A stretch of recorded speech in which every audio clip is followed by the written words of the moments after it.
Do you have to boil your foods if it's been pressure canned? So today's question comes from Sally, and she was told, or here, let me read it. I was told that pressured green beans need to boil for 15 minutes before eating. Is this necessary?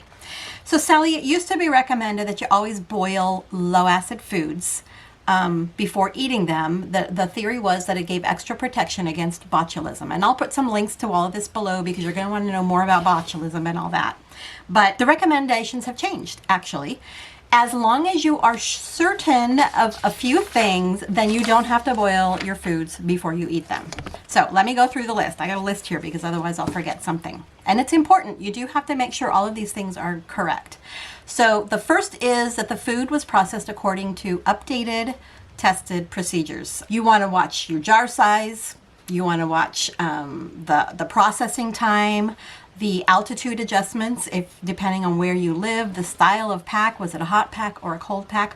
All of those things need to be accurate and they need to be from a tested recipe.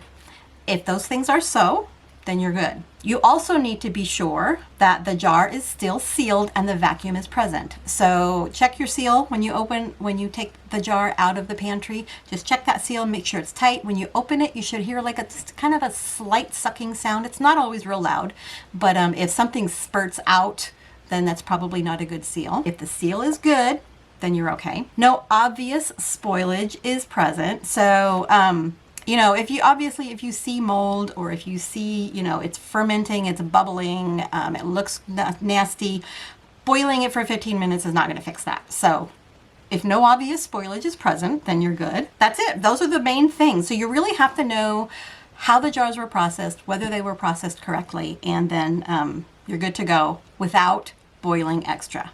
Now keep in mind, this doesn't mean that if any of those things are a problem, like if you don't know how it was processed, somebody gave it to you and you're not sure how you're not sure how they do their canning, it doesn't mean that boiling for 15 minutes is going to fix it. Okay, so if you're not sure how it was processed, don't eat it. If you are sure how it was processed, you can eat it without boiling for 15 minutes without any problems whatsoever. I hope that was helpful. Visit me at simplycanning.com and we'll talk to you later.